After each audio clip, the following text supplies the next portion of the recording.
बिस्मिल्लाहिर्रहमानिर्रहीम। अस्सलाम वालेकुम नाजरीन, एक नए व्लॉग के साथ आपकी खिदमत में हाजिर हैं। मेरे साथ मौजूद हैं मतीउल्लाह जान साहब, MJ TV। नाजरीन, इस वक्त हम मौजूद हैं सुप्रीम कोर्ट ऑफ पाकिस्तान में और हमारे हाथ में इस वक्त मौजूद हैं वो 7 सफ़ात जो गुज़िश्ता रोज़ जनाब जस्टिस मंसूर अली शाह साहब की जानिब से लिखे गए एक ख़त की सूरत में chief justice of Pakistan justice Yahya Afridi को। इस ख़त को तो हम दोनों ही अपने अपने चैनल्स पर डिस्कस भी कर चुके हैं और आपको इसके कंटेंट्स भी बता चुके हैं, मगर इसके जो असरात हैं ना सिर्फ उन पर आज बात होगी और जो बुनियादी वजह है इस ख़त की या जस्टिस अतर मिनल्ला के रीसेंट उस खिताब की जो उन्होंने कराची बार एसोसिएशन से किया है उसको भी डिस्कस करेंगे। 27वीं आईनी तरमीम मतीउल्लाह जान साहब, वो आजकल मौजूद बहस बन चुकी है एक मरतबा फिर, और जो हुकूमती हल्के हैं वो अब ये दावा कर रहे हैं कि शायद तैयारी भी शुरू हो चुकी है 27वीं आईनी तरमीम के हवाले से।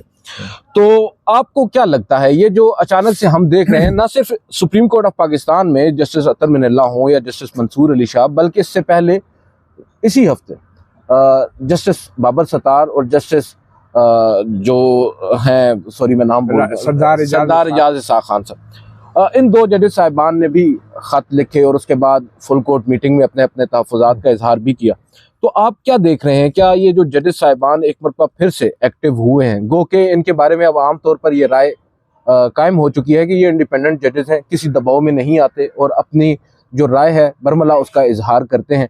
इस मौके पर ही क्यों, जब नए अदालती साल का भी आगाज़ होने जा रहा है कल से और एक कॉन्फ्रेंस भी बुलाई गई है सुप्रीम कोर्ट ऑफ पाकिस्तान में, उससे पहले और फिर 27वीं आईनी तरमीम जो अभी 26वीं आईनी तरमीम है वो डिसाइड हो नहीं सकी लीगल साइड पर, उसको सुप्रीम कोर्ट अभी जुडिशली रिव्यू नहीं कर पाई। 27वीं आईनी तरमीम की बाज़गश्त आप क्या समझ रहे हैं कि जजेस साहिबान पहले से तैयारी कर बैठे हैं? बहुत शुक्रिया आदिल। पहली बात तो ये है कि इस खत की ज़रूरत क्यों पेश आई और इस खत में है क्या, इसको हमें समझना बहुत ज़रूरी है। पहली बात यह है कि जो चीफ जस्टिस याह्या अफरीदी ने नए अदालती साल के लिए जो अरेंजमेंट की हैं वो रवायती कमरा अदालत के अंदर होने वाली वो फुल कोर्ट नहीं है जिसमें जजेस बैठते थे, चीफ जस्टिस साहब तकरीर फरमाते थे, अटॉर्नी जनरल साहब तकरीर फरमाते थे, बार एसोसिएशन, सुप्रीम कोर्ट और बार कौंसिल के लोग भी तकरीर करते थे और बस वो नया अदालती साल शुरू हो जाता था। ये बड़ी गैर रवायती किस्म की सूरत हाल है क्योंकि पहली बार सुप्रीम कोर्ट में तकरीबन 25 के करीब जजेस जो हैं वो इस नए अदालती साल के इस फुल कोर्ट रेफरेंस में तशरीफ़ फरमा होंगे और ये जो 25 के करीब जजेस के लिए जो सिटिंग अरेंजमेंट की गई है वो अब कमरा अदालत में नहीं है बल्कि वो एक जुडिशल कॉन्फ्रेंस की शक्ल में ऑडिटोरियम में उनको बिठाया जाएगा। और मैं समझता हूँ कि ये चीफ जस्टिस याह्या अफरीदी की तरफ से एक शो ऑफ पावर होगा, एक जैसे वो नहीं सियासी जमातें अपना अपना जलसा बड़ा करके दिखाती हैं, तो चीफ जस्टिस याह्या अफरीदी भी 25 जजेस को बिठा के ये शो करेंगे कि जो फुल कोर्ट है वो उसकी अक्सरियत जो है वो मेरे साथ है, यानी कि 16, 17, 18 जजेस जो हैं वो मेरे साथ हैं और बाकी जो मैं 25 जजों का चीफ जस्टिस, मैं 25 जजों का चीफ जस्टिस हूँ। तो एक तो ये शो ऑफ पावर होगी और शायद इसी शो ऑफ पावर को प्रीएम्प्ट किया है जस्टिस मंसूर अली शाह ने, जस्टिस अतर मिनल्ला ने, और फिर हम उससे पहले हम देख रहे हैं कि जस्टिस बाबर सत्तार और जस्टिस एजाज इसाक ने भी जो खतूत लिखे हैं और उसकी वजह भी वो शो ऑफ पावर थी जो जस्टिस सरफराज डोगर ने बतौर chief justice Islamabad high court में फुल कोर्ट बुलाकर की थी। और उस शो ऑफ पावर में उन्होंने ये साबित किया कि मेरे साथ अक्सरियत है और अल्लाह भला करे बलूचिस्तान के एक जज निकले जस्टिस अरबाब ताहिर साहब, वो इधर से उधर स्विच मार के चले गए तो बस वो 6 जज हो गए जस्टिस सरफराज डोगर के साथ। तो ये जो शो ऑफ पावर है ये एक ऐसे वक्त में की जा रही है कि जब हुकूमत में 27वीं तरमीम की बातें भी हो रही हैं और जजेस का इतनी बड़ी तादाद में चीफ जस्टिस याह्या अफरीदी का, चीफ जस्टिस सरफराज डोगर का अपनी शो ऑफ पावर करना, ये एक किस्म का ग्रीन सिग्नल है हुकूमत को भी और उन ताकतवर इदारों को भी जो पार्लियामेंट के अंदर 2/3 अक्सरियत के जरिए अब जो ने मखसूस नशस्तों के साथ मिल भी चुकी है वो 27वीं तरमीम लाना चाह रहे हैं। उस 27वीं तरमीम में क्या होगा उसके ऊपर भी हम आते हैं, मगर हम पहले मेरे ख्याल में खत के उन मंदरजात के ऊपर हल्की सी बात कर लें। सबसे पहले तो मैं आपसे जानना चाहूँगा कि चीफ जस्टिस ने जो ये जस्टिस मंसूर अली शाह ने ये जो खत लिखा है जी सर, इसके अंदर जो सबसे इम्पोर्टेंट बात है वो 6 सवाल उठाए। जी हाँ। उन 6 सवालों में उन्होंने ये कहा है कि प्रैक्टिस एंड प्रोसीजर एक्ट की जो कमेटी थी ये वो पुराना और पहला एक्ट था जो पार्लियामेंट ने मंजूर किया था, और बंदयाल साहब को काउंटर करने के बाद लिए में इसमें तरमीम भी जी हाँ आती रही है। और तो उसका इजलास क्यों नहीं बुलाया गया? तो चीफ जस्टिस याहिया अफरीदी जो रोज अब देखते हैं कॉज लिस्ट भी जारी हो रही है, मुकदमात भी सुने जा रहे हैं, तो मेरे लिए तो कम से कम ये एक बहुत बड़ा इंकशाफ था कि उसका इजलास आज तक नहीं बुलाया गया जब से चीफ जस्टिस याहिया अफरीदी ने अपना ओहदा संभाला है। तो आप इसको कैसे देखते सर? हैं? देखें, चीफ जस्टिस याहिया अफरीदी साहब कमेटी का बता दें पहले। जी, प्रैक्टिस एंड प्रोसीजर कमेटी तकरीबन 2023 में ये कायम की गई थी जब चीफ जस्टिस थे जस्टिस उमर अता बंदयाल साहब, और कुछ ऐसे दरख्वास्तें थी, मुकदमात थे जो समाअत के लिए मुकर्रर नहीं हो रहे थे, और उस वक्त क्योंकि पीडीएम की गवर्नमेंट थी और जनाब काजी फायज ईसा साहब यहाँ पर मौजूद थे, एक माहौल बना और बन गई प्रैक्टिस एंड प्रोसीजर कमेटी, जिसमें अब पहले जो इख्तियार मास्टर ऑफ द रोस्टर का चीफ जस्टिस को था बेंचेस की तश्कील का, वो लेकर एक कमेटी को दे दिया गया था, और ये कमेटी सुप्रीम कोर्ट के चीफ जस्टिस समेत 2 सीनियर तरीन जजेस पर मुश्तमिल थी, जिसमें इवेंचुअली शामिल हो गए काजी फायज ईसा और सरदार तारिक साहब। जी बाद अज़ां फिर ऑब्वियसली जब नहीं, लेकिन पहले शुरू में जो ओरिजिनल कानून था उसमें चीफ जस्टिस होते थे, सीनियर तरीन जज, और उसके बाद नेक्स्ट सीनियर तरीन जज हाँ जी जस्टिस मुनीब थे। तो बाद में जब नहीं, पहले सरदार तारिक साहब, मैं ओरिजिनल की बात कर रहा हूं, जो पहले वो सीनियर तरीन थे ना, वो सीनियर तरीन थे, सरदार तारिक शामिल हो गए। बाद में जस्टिस मुनीब, जब सरदार तारिक रिटायर हो गए, जस्टिस मुनीब शामिल हो गए। तो बाद में जस्टिस मंसूर और जस्टिस मुनीब की जब अक्सरियत हो गई तो फिर वो हुकूमत परेशान होगी, उन्होंने एक ऑर्डिनेंस के जरिए तरमीम कर काजी साहब को रेस्क्यू किया। काजी साहब जब आपको याद होगा जो मखसूस नशस्तों का रिव्यू आना था उससे पहले इसमें तरमीम कर दी गई थी, और जस्टिस मुनीब अख्तर को निकाल बाहर कर जस्टिस अमीनुद्दीन खान साहब को जस्टिस काजी फायज साहब ने शामिल कर लिया था। ठीक है, आईनी बेंच के तौर पे। जी नहीं, उस वक्त आईनी बेंच था ही नहीं, लेकिन नेक्स्ट इन लाइन वो गालबन सीनियर बन रहे थे। ठीक है। और उन्होंने उनको शामिल कर लिया और फिर अपनी मर्जी से फैसले ले लिए। जस्टिस याहिया अफरीदी साहब चीफ जस्टिस बने तो उन्होंने पहला इकदाम तो फुल कोर्ट मीटिंग बुलाने का किया। दूसरा जो उनका बड़ा फैसला था वो ये था कि उन्होंने प्रैक्टिस एंड प्रोसीजर कमेटी को ओरिजिनल फॉर्म में रिवाइव कर दिया, यानी कि जस्टिस मुनीब अख्तर को दोबारा से कमेटी का हिस्सा बना दिया गया, और वो कमेटी का हिस्सा उन्होंने बनाया गालबन 26-27 तारीख को, और 31 तारीख अक्टूबर को 2024 में, और 31 को जस्टिस मंसूर और जस्टिस मुनीब अख्तर ने इनसे कह दिया कमेटी में बैठ के कि आप फुल कोर्ट बुलाएं 4 नवंबर को। तो फिर वो 26वीं तरमीम की दरख्वास्त लगाई जाए। वही हुकूमत जो उस वक्त काजी फायज साहब को रेस्क्यू करने के लिए आई थी तरमीम लेकर प्रैक्टिस एंड प्रोसीजर में, वही हुकूमत दोबारा से आई याहिया अफरीदी साहब को रेस्क्यू करने के लिए, और कमेटी से जस्टिस मुनीब अख्तर को एक बार फिर निकाल। लेकिन ये बात का वाकया है, लेकिन उस वक्त तक जो प्रैक्टिस एंड प्रोसीजर की कमेटी थी उसमें अक्सरियत जस्टिस मंसूर जस्टिस मुनीब की थी। जी हाँ। उन्होंने एक हुक्म जारी किया जिसको चीफ जस्टिस याहिया अफरीदी ने नहीं माना बतौर एक रुकन भी, और फुल कोर्ट नहीं बनाई। ये और बात है कि 26वीं आईनी तरमीम आ चुकी थी, और मगर आईनी बेंच नहीं बना ना, कमेटी बनी, आईनी जजेस की कमेटी भी नहीं बनी थी। तो वो एक मौका था, एक छोटी सी विंडो ऑफ अपॉर्चुनिटी थी जिसमें फुल कोर्ट तश्कील दी जा सकती थी। चीफ जस्टिस याहिया अफरीदी ने नहीं की, क्योंकि वो नहीं चाहते थे कि 26वीं बेनिफिशियरी, वो हाँ सबसे बड़े बेनिफिशियरी वही थे, और वो जूनियर जज होते हुए भी वो चीफ जस्टिस बना दिए गए थे। तो अपने आप को भी उन्होंने तहफ़्फ़ुज़ दिया और फुल कोर्ट नहीं बनाई, और बाद में आनी। लेकिन इंकिशाफ की आपने बात की तो ये वाकई में इंकिशाफ है, क्योंकि याहिया अफरीदी साहब ने अभी रिसेंटली कुछ मिनट्स ऑफ द मीटिंग्स भी 5 के जारी किए हैं, और उसमें ये तासुब देने की कोशिश कर रहे हैं कि रेगुलरली मीटिंग्स हो रही हैं। मगर जो जस्टिस मंसूर अली शाह साहब इंकिशाफ कर रहे हैं वो ये कह रहे हैं कि जो एलामिये जारी कर दिए गए हैं या जो फैसले किए जा रहे हैं वो कमेटी मीटिंग के नहीं किए जा रहे, बल्कि 2 जजेस साहिबान जो अक्सरियत रखते हैं वो गालिबन व्हाट्सएप पर रब्ता करके या जैसे तैसे भी एक मीटिंग का नाम देकर फैसले कर रहे हैं। तीसरे रुकन साहब को मालूम ही नहीं है कि मीटिंग्स हो रही हैं। जो असल इसकी असास थी, बुनियाद थी प्रैक्टिस एंड प्रोसीजर, वो बिल्कुल ही खत्म कर दी गई है जस्टिस याहिया अफरीदी साहब की जानिब से, और ये बहुत अहम इंकिशाफ है। इसका जवाब जस्टिस याहिया अफरीदी साहब को देना पड़ेगा, जो प्रोसीजर्स की भी बात करते हैं, जो लॉ की भी बात करते हैं, आइन की भी बात करते हैं, मगर अगर उनकी आंखों के नीचे ये सब कुछ हो रहा है, बल्कि वो खुद कर रहे हैं, तो फिर क्या हो सकता है। इसके बाद सर उन्होंने हिस्टोरिक रिवीजन ऑफ 1980 रूल्स जो हैं वो अप्रूव हुए हैं सर्कुलेशन के जरिए और बगैर किसी डेलिब्रेशन के फुल कोर्ट मीटिंग में और डिस्कशन के। तो ये सवाल पूछ रहे हैं कि क्यों कर आपने 1980 के सुप्रीम कोर्ट के रूल्स, जिनके ऊपर पूरी सुप्रीम कोर्ट टिकी हुई है, जो रूल्स हैं उनके मुताबिक सुप्रीम कोर्ट अपनी वर्किंग कर रही है, इनर वर्किंग, तो वो आपने महज सर्कुलेशन के जरिए ही मंजूर कर लिए हैं, तो फुल कोर्ट मीटिंग क्यों नहीं बुलाई? तो ये जेन्युइन क्वेश्चन नहीं है आपकी नजर में? बिल्कुल ये जेन्युइन क्वेश्चन है, और जस्टिस मंसूर अली शाह ने कहा कि 40 साल में ये पहली मरतबा सुप्रीम कोर्ट के कवायद को तब्दील किया जा रहा है, बल्कि 45 साल 1980 के ये कवायद हैं। तो ये ज़रूरी था कि जजेस बैठते आपस में और एक दूसरे से गुफ्तगू शनीद करते, डिस्कशन होती, और आप सिर्फ अपने अक्सरियत की बुनियाद पे सर्कुलेशन के ज़रिए, और सर्कुलेशन क्या होती है, व्हाट्सएप के ऊपर हर जज जो अपना राय दे देता है। आपको याद है किसी ज़माने में व्हाट्सएप जजेस की इस्लाह जो है बड़ी मशहूर हुई थी, वो पनामा के जब बेंच बना हुआ था, JIT बनी थी, और JIT जो है ना वो भी व्हाट्सएप मैसेजेस के जरिए बनवाई गई थी। हमारे बड़े प्यारे जज थे, फोत हो गए, अल्लाह उनको गरीक रहमत करे, अजमत सईद शेख साहब। जी जी। एक जगह मुझे मिल गए रिटायरमेंट के बाद, तो मैंने पूछा कि आपने सुना व्हाट्सएप पर पैगाम भेजे थे JIT तश्कील देने के लिए, नाम वगैरह, तो उन्होंने कहा कि और मैं क्या कबूतर उड़ा के भेजता।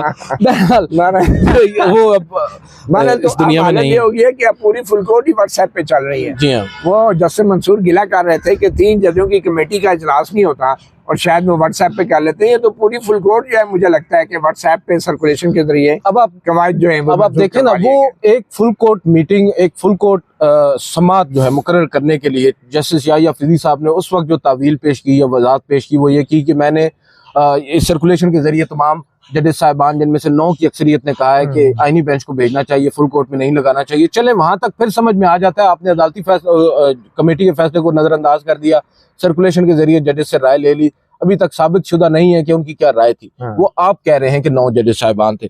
यहाँ पर सुप्रीम कोर्ट के रूल्स हैं जो इफेक्ट करते हैं ना सिर्फ सुप्रीम कोर्ट के 25 जजेस साहिबान को, बल्कि पाकिस्तान के 25 करोड़ अवाम को। उनके फैसले आपने करने हैं, जिनके एक्सचेकर से आप तनख्वाहें ले रहे हैं, और आप उनके फैसले भी सर्कुलेशन के ऊपर करेंगे। और उसकी एक मिसाल आपको अदील बताऊं कि जो अवाम पे जो बराह रास्त असर पड़ रहा है, सबसे उम्दा एक मिसाल ये है कि पहले जो अवाम किसी सुप्रीम कोर्ट के ऑर्डर की कॉपी लेने के लिए अप्लाई करती थी तो 100 रुपया फीस थी, और अब वो फीस 1100 रुपये कर दी गई है। 1100 रुपये के टिकट लगाएंगे तो आप जो है अदालत से फैसले की कॉपी लेंगे, चाहे वो आपके हक में होगा या नहीं। तो पहले 100 रुपया नहीं गरीब अवाम का पूरा होता था, अब कोई पता नहीं है कि वो जो फैसला है वो भी पता नहीं 5 साल बाद हो रहा है, 10 साल बाद हो रहा है, लोग इधर जुतियां चटखाते रहे हैं, ठीक है। उनको फैसला जब मिला है तो वो भी 1100 रुपये में। और ये एक मिसाल है, और बाकी भी फीसें बढ़ा दी गई हैं, और मुफ्त के सुप्रीम कोर्ट का कोई वकील अगर लड़ना चाहेगा वो नहीं लड़ सकेगा। और दूसरा फिर आप देख लें कि अपीलों की क्या फीसें जो बढ़ाई गई हैं वो भी कई गुना बढ़ा दी गई हैं। तो ये जजेस को चाहे 25 ही सही आपस में बैठ के 40-45 साल बाद ये कवायद तब्दील हो रहे थे, इनको आपस में बैठ के मुशावरत करके ये फैसले करना। तो दुरुस्त सवाल है कि फुल कोर्ट मीटिंग क्यों नहीं बुलाई गई इंतजामी साइड पे इन कवायद में तब्दीली के लिए। इसका जवाब भी आप जुडिशल कॉन्फ्रेंस में जो है मेरे ख्याल में चीफ जस्टिस याहिया अफरीदी को देना पड़ेगा। सर, ये एक और बड़ा इंपॉर्टेंट है जिसके ऊपर हम पहले शायद इतनी बात भी नहीं कर सके, डिसेंटिंग ओपिनियंस के ऊपर, जो उन्होंने अब एक नई पॉलिसी तरतीब दे दी है, और ये कहा है जी कि अब जो मेजॉरिटी जजमेंट होगी उसके साथ ही डिसेंटिंग ओपिनियन आएगा, उससे पहले अलग से जारी नहीं कर सकते जजेस साहिबान। तो इसके ऊपर भी जस्टिस याहिया अफरीदी साहब, मतलब मेजॉरिटी फैसला जो फुल कोर्ट ने नहीं किया, जो जजेस मेजॉरिटी फैसला जो है लेके बैठ जाएंगे और 6-6 महीने 7-7 महीने साल जारी नहीं करेंगे, तो जो इख्तलाफी नोट है वो भी नहीं शाया हो सकेगा। अब इसका मतलब तो यही नजर आ रहा है। मगर इस पे एतराज क्या है? इस पे एतराज जस्टिस मंसूर अली शाह को ये है कि अगर आपने ये नई पॉलिसी बनानी भी थी तो इसको भी फुल कोर्ट में डिस्कस करना चाहिए था। और ये फैसला आप कैसे कह सकते हैं कि जब तक मेजॉरिटी डिसीजन नहीं आता तो इख्तलाफी नोट जो है शाया नहीं हो सकता?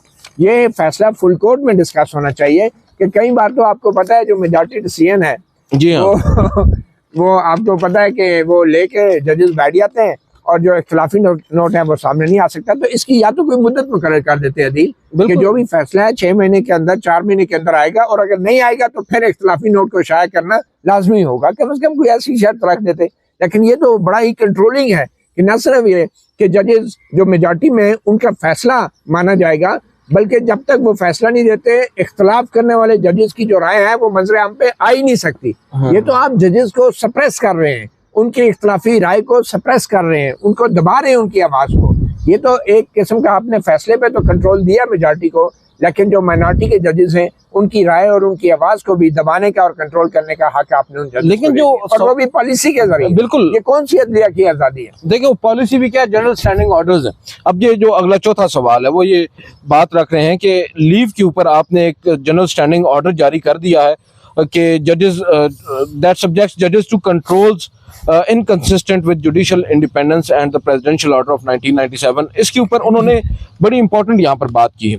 वो ये कहते हैं कि अब आपने एक तो ये कह दिया है जनरल ऑर्डर के तहत कि जो जजेस हैं वो होल टाइम है और वो डिस्पोजल पर हैं स्टेट के, और होली एलियन, ये जो टर्म है ये होली एलियन है टू द कॉन्स्टिट्यूशनल कोर्ट, बिल्कुल ही एक गैर मुतलका इससे आप कह सकते हैं। और दूसरा वो ये कह रहे हैं कि जजेस are not regimented officers, their independence is constitutionally entrenched, यानी जो जजेस साहिबान है वो कोई मुसल्ला दस्ता नहीं है आपके, बल्कि उनकी जो आज़ादी है वो आइन के अंदर बाकायदा तौर पर दर्ज है। और फिर ग्लोबली भी यहाँ पर उन्होंने मिसालें दी हैं, यूके की, यूएस की, Canada, Australia, south Africa, Germany, France, Singapore, even India.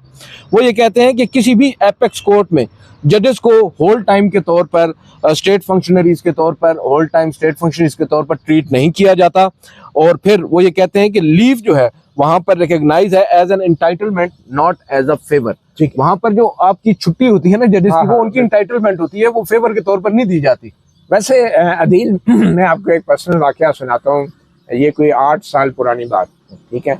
2016 में एक मूवी आई थी मालिक, वो मूवी आपका ट्वीट पड़ा है बड़ा मूवी ISPR ने बनाई थी, और उस वक्त मेजर जनरल जो थे, बल्कि आसिम सलीम बाजवा, लेफ्टिनेंट जनरल आसिम सलीम बाजवा जो थे, वो ISPR, वो अल मारूफ पापा जॉन पिज़्ज़ा वाले, तो उन्होंने एक मूवी बनाई थी आशर अजीम से मिलके, जो PTV के बड़े मारूफ एक्टर हैं और आजकल अमेरिका में जलावतनी अख्तियार किए हुए, यहाँ से भागकर कनाडा में है, कनाडा में धुआं ड्रामा वाले, वो भी धुआं मार के बाद चलेंगे।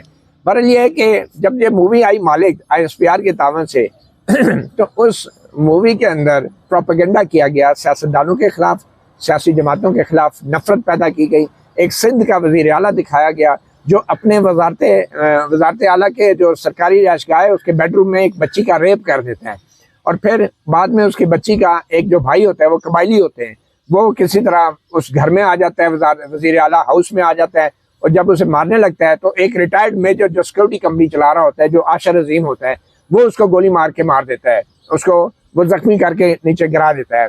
और वो बाद में वज़ीर आला जो है गुस्से से वो जो गिरा हुआ हमलावर होता है उसको गोलियां मार के कहता है कि तुम्हारी बहन तो मेरे पास अपनी मर्जी से आई थी, तुम्हें खुश होना चाहिए था कि वज़ीर आला के पास वो आई है। इतना मतलब कि घिनौना किस्म का डायलॉग, घटिया किस्म का डायलॉग और किरदार बनाया गया सियासतदानों की अक्कासी करने के लिए। और फिर वो मेजर क्या करता है, जब वो ये डायलॉग बोलता है तो मेजर जो है वो गुस्से से वज़ीर आला को गोलियां मारता है खुद, और उसको भी मार देता है।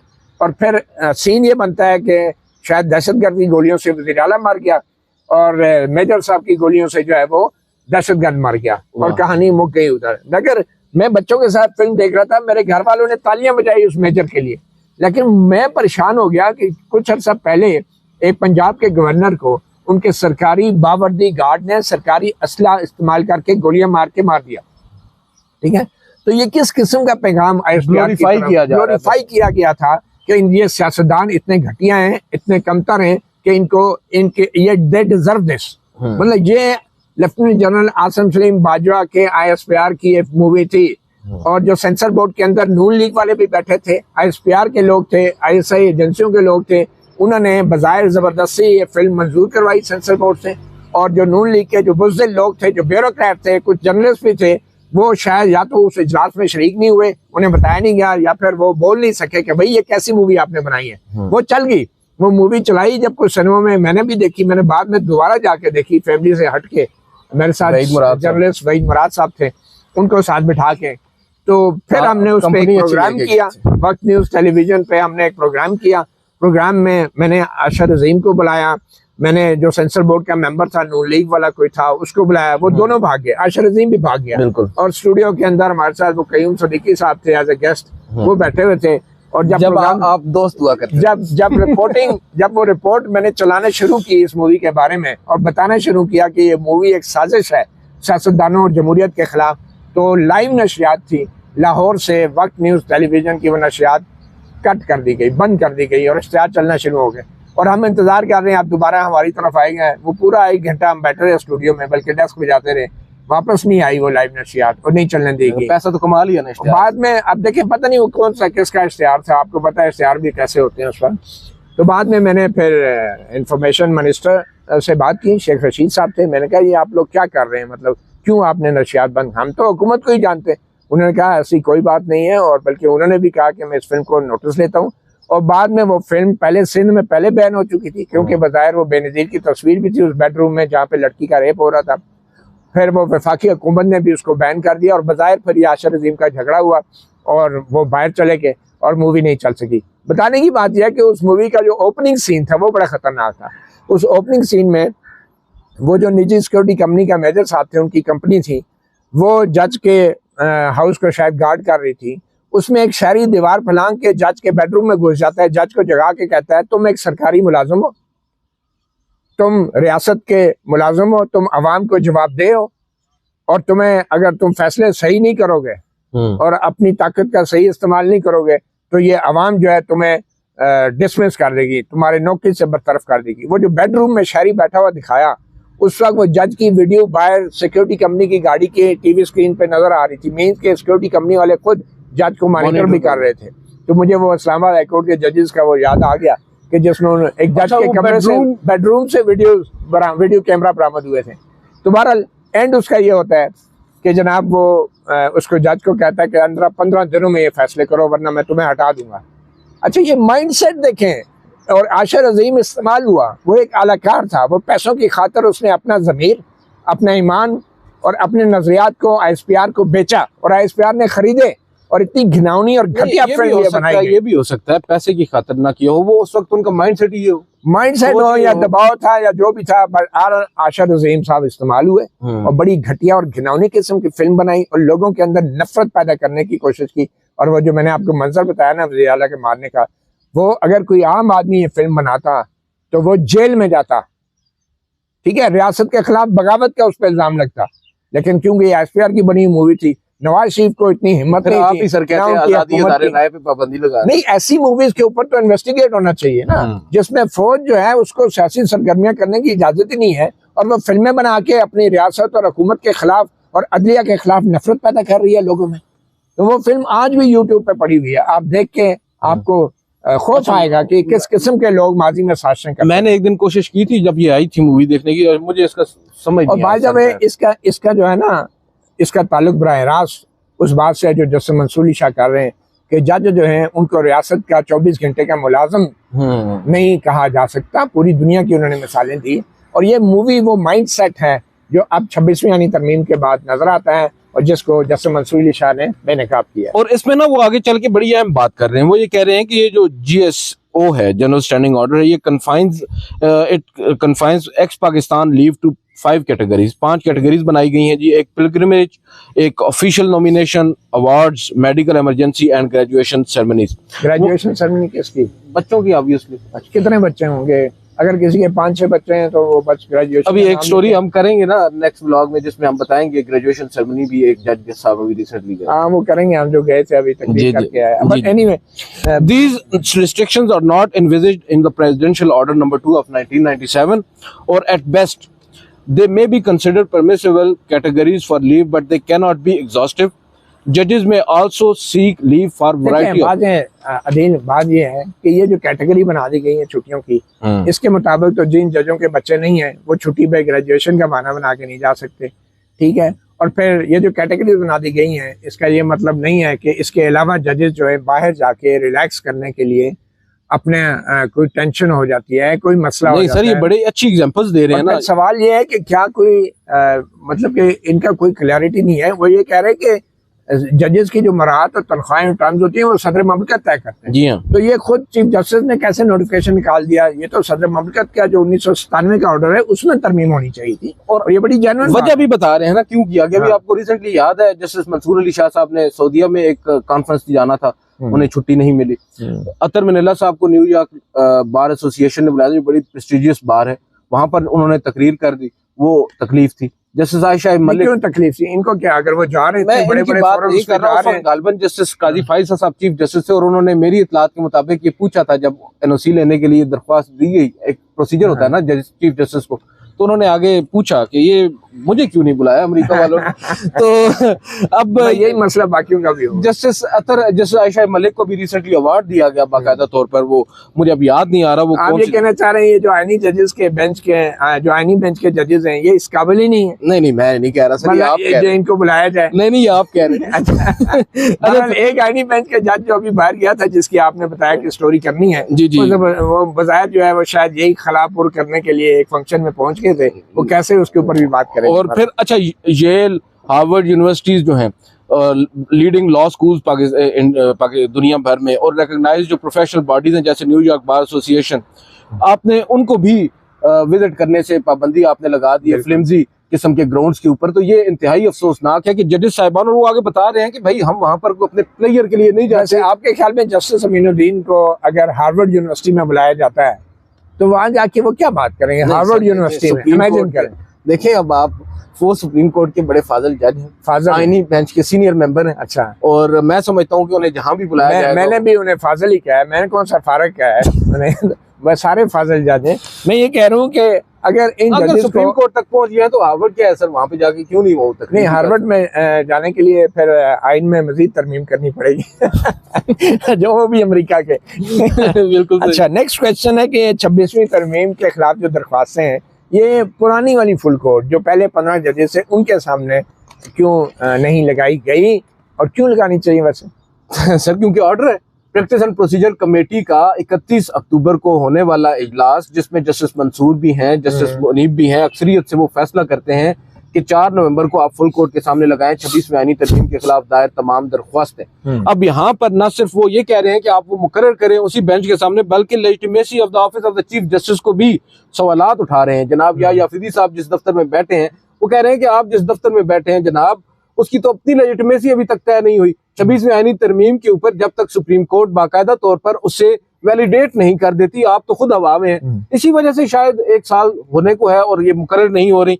ये बड़ी इंपॉर्टेंट चीज है सर। और अब वो ओरिजिनल फुल कोर्ट की बात कर रहे हैं जो उस वक्त 13 जजेस पर मुश्तमिल फुल कोर्ट थी। जब थे शायद नहीं 13 थे। अच्छा, उस वक्त 2 एडॉक थे। 2 एडॉक, ठीक है। 13 जजेस साहिबान थे और उनको वो कह रहे हैं कि भाई आप उन पर मुश्तमिल फुल कोर्ट दोबारा बनाए और फुल कोर्ट के सामने लगाएं, क्योंकि ऑर्डर तो उसके हवाले से था। अब जो दीगर मानदा, क्योंकि आज हमारे बहुत से दोस्तों से जब बात होती है, वकला से बात होती है, वो कहते हैं जी देखें आज अगर फुल कोर्ट के सामने लगानी है 26वीं आईनी तरमीम के खिलाफ दरख्वास्त तो ये 25 जजेस के सामने लगेगी। बात यह है कि ये 25 जजेस साहिबान कैसे इन होल सुन सकते हैं, जबकि अक्सरियत नहीं 6-7 तो ऐसे हैं जो बेनिफिशियरी हैं 26वीं आईनी तरमीम की। अगर ना आई होती तो वो आज सुप्रीम कोर्ट में होते नहीं। जो हुकूमती वोटों की मदद से सुप्रीम कोर्ट में या तो एलिवेट हुए, तो देखें हुकूमती वोटों की मदद से तो ये सारे भी एलिवेट हुए हैं, सारों के हुकूमती वोट मिलते हैं ना। नहीं हुकूमती तो थे, लेकिन जो सियासतदान पार्लियामेंट के हैं उनके वोट, यानी नया जुडिशल कमीशन जो जी बना था। बहरहाल आखिर में क्विकली जो सवाल उन्होंने उठाया है कि आप जो हैं आज़ादी अदलिया की बात करते रहते हैं और जजेस के दरमियान भी ये बात होती है, तो आपने बजाय इसके कि अदलिया की आज़ादी को यकीनी बनाएं, आपने तो एक मसल्ला दस्ते वाला डिसिप्लिन, फौज का डिसिप्लिन लागू करना शुरू कर दिया है। ये एक आईनी अदालत है जो कि आज़ाद ख्याल और बराबर के जजेस हैं, इन सबको बराबर का इक्वल जस्टिस को कहा जाता है, senior among equals, otherwise they are all equals. तो ये चीज कह रहे हैं कि आप इनको एक दस्ता बना रहे हैं और एक स्कूल का यहाँ पे माहौल बन चुका है। जैसे पहले काजी साहब एक क्लासरूम बना लेते थे ना बेंच के अंदर, तो अब या फरीद साहब पूरी अदालत को ही एक क्लासरूम की शक्ल में खुद मॉनिटर बन के इसको लीड कर रहे हैं और चला रहे हैं। और ये बड़ा अफसोसनाक है जो जजेस साहिबान उनकी इंडिपेंडेंस है फैसले लिखने में और उस फैसले तक पहुंचने में। बहुत सारी चीजें हैं जो अवामिल होते हैं जिनको वो तय करके पहुंचते हैं सर किसी नतीजे पर, अब वो ही रास्ते बंद किए जा रहे हैं। अच्छा, ये बताएं अदील के आखिर में तो उन्होंने कहा कि उन्हें उम्मीद है कि जो जुडिशल कॉन्फ्रेंस है जो मेरे ख्याल में पीटीआई से बड़ा जलसा होगा, क्योंकि 25 जज कोई मामूली बात नहीं है, वो बताएंगे अपनी जलसे में 25 बंदे तो होंगे ही, 25 बंदे तो होंगे ना। तो पीटीआई क्या जलसे करती है, उन्हें करने भी नहीं दिया जाता। वैसे पता नहीं, वैसे सेक्शन 144 तो इधर भी लागू हो सकता है, 1 से 5 से ज्यादा जजेस का इकट्ठे होने। जिस दिन मंसूर अली शाह साहब के पास अक्सरियत आ गई ना उस दिन 144 लगे। अच्छा, अब क्योंकि हम चलते हैं 27वीं तरमीम की बातें हो रही हैं और शायद यही वजह है कि हम देख रहे हैं सुप्रीम कोर्ट में जस्टिस अतमन्ना भी बड़े जारहाना अंदाज से बाहर जाके जो असल सूरत हाल है उससे लोगों को आगाह कर रहे हैं अवाम को कि अदलिया की आज़ादी जो है वो एक गतर में पड़ी है अमली तौर पर। और फिर जस्टिस मंसूर अली शाह का ये खत है, फिर इस्लामाबाद हाई कोर्ट में जस्टिस बाबर सत्तार, जस्टिस सरदार एजाज खान के खतूत हैं। ये 27वीं आईनी तरमीम में होने क्या जा रहा है, क्या खदशात हैं? और ख़ास तौर पे ये कहा जा रहा है कि chairman joint chief of staff committee की जगह कोई कमांडर इन चीफ का होता शायद मुतारफ़ किया जाएगा। उससे क्या फ़र्क पड़ेगा? मेरा तो ये ख्याल है कि अगर chairman joint chief of staff committee की जगह कमांडर इन चीफ का होता लाया जा रहा है और उस पर अगर मौजूदा फील्ड मार्शल जो हैं वो उसको ऑक्यूपाई करेंगे, फिर तो इसका मतलब ये है कि इसीलिए शायद 2027 से आगे की एक्सटेंशन की हुकूमत को ज़रूरत नहीं पड़ी, क्योंकि आप एक आईनी तरमीम जब आ रही है तो उसमें नोटिफिकेशन की क्या अहमियत? बिल्कुल। और मेरा ख्याल है 27वीं आईनी तरमीम ज़्यादा जो हिट कर रही है वो अदलिया को नहीं कर रही। कुछ ऑब्वियसली पॉइंट्स होंगे जिसमें अदलिया ओवरऑल, मैं ये समझ रहा हूँ कि जैसे आप एक ओहदे की बात कर रहे हैं, लेकिन जजेस की ट्रांसफर के हवाले से कहा जा रहा है कि पहले तो जजेस की कंसेंट चाहिए थी ना, अब कंसेंट भी नहीं चाहिए होगी। अच्छा, जी हाँ, ये तो अब देखें। लेकिन जो मेरी बात हुई थी कुछ ऐसा पहले हुई थी, शायद अब उसमें कोई तब्दीली भी आ रही हो। उसमें बताया जा रहा था कि शायद जो करना था जजेस के साथ वो कर छोड़ा है 26वीं आईनी तरमीम में। अब थोड़ा बहुत जो लैकुनाज है उनको, ट्रांसफर वाली बहुत बड़ी थ्रेट होगी विदाउट कंसेंट। और देखें इसमें फिर जजेस साहिबान से जान भी छुड़ाई जा सकेगी ना, जिन जजेस साहिबान को आप समझते हैं। अब देखें रिडंडेंट करना है। अभी आपने जस्टिस एजाज खान साहब हों या जस्टिस बाबर सत्तार साहब हों, उनके सामने लगे हुए केसेस को ले लिया है और एक ऐसे लार्जर बेंच पर मुश्तमिल 4 जजेस पर मुश्तमिल लार्जर बेंच बना दिया जिनको हम ख्याल कहा जा रहा है। और एक तवील अरसा के बाद हम ख्याल जजेस की इस्तिलाह हम दोबारा सुन रहे हैं और इस्लामाबाद हाई कोर्ट में सुन रहे हैं। तो मैं समझता हूँ कि कोई थोड़ी बहुत गुंजाइश बाकी जो रह गई है उसको पूरा किया जाएगा अदालतों में, ताकि ये जो जजेस साहिबान जो आज सर उठा रहे हैं, जो डाइसेंट कर रहे हैं, देखें डाइसेंट का एक रास्ता जस्टिस याहिया अफरीदी साहब यहाँ पर बंद कर रहे हैं, दूसरा रास्ता वो वहाँ पर बंद करेंगे और इन जजेस साहिबान को रास्ता दिखाया जाएगा कि आप घरों को जाए, रिटायर हो, क्या करना है आपने अदालतों में। मेरे ख्याल में ये जो 27वीं तरमीम के पहले जो बात सुनी जा रही थी कि जो बार के इलेक्शन हैं उनको भी जल्दी किया जा रहा है, क्योंकि नवंबर के आखिर तक जो है ये 27वीं तरमीम को करना है। और बार के इलेक्शन अगर पहले होते हैं तो इस 27वीं तरमीम की जो खबरें हैं और जो खुद अब एडवोकेट एहसन भून भी कहते फिर रहे हैं कि 27वीं तरमीम आ रही है, तो ये नुकसान पहुँचाएंगी हुकूमत के जो बार के इंतखाबी उम्मीदवार हैं उनको। मगर अब शायद जल्दी इतनी है कि नवंबर में इलेक्शन से पहले ही सब कुछ शायद करने की बातें हो रही है। उसकी वजह यह है कि शायद नवंबर से पहले पाकिस्तान के अंदर एक स्टेबल गवर्नमेंट अमेरिका को दिखाना ज़रूरी है, ताकि अमेरिका ने जो मजीद मुआहदे करने हैं वो एक कॉन्फिडेंस के साथ नई हुकूमत, नई रजीम और 27वीं आईनी तरमीम के बाद पैदा होने वाले जो स्ट्रक्चर्स हैं, पावर स्ट्रक्चर, उनके साथ वो डील कर सके। ये बात तो ये भी बड़ी समझ में आती है। और दूसरा ये कि इससे आप वंस एंड फॉर ऑल जो इमरान खान का केस है उसे भी फिक्स कर सकेंगे। आपको जो आज मुश्किलात दरपेश हैं शायद वो अब ना रहें 27वीं आईनी तरमीम के बाद, उसमें भी बहुत सारी शायद चेंजेस ऐसी आ जाएं जिसके बाद इवेंचुअली या इमरान खान साहब को सरेंडर करना पड़ जाएगा या उनके बाहर आने ना आने की बहस ही खत्म हो जाएगी। कुछ ऐसा भी हो सकता है। बहरहाल बहुत कुछ हो सकता है और हम लोगों को अपडेट करते रहेंगे। बिल्कुल नाज़रीन, आज के इस व्लॉग से इतना ही। उम्मीद है यह व्लॉग आपको पसंद आया होगा। इस पे हमें अपना फीडबैक दीजिएगा। मुझे मतीउल्लाह जान साहब को इजाज़त दीजिए। अल्लाह हाफ़िज़।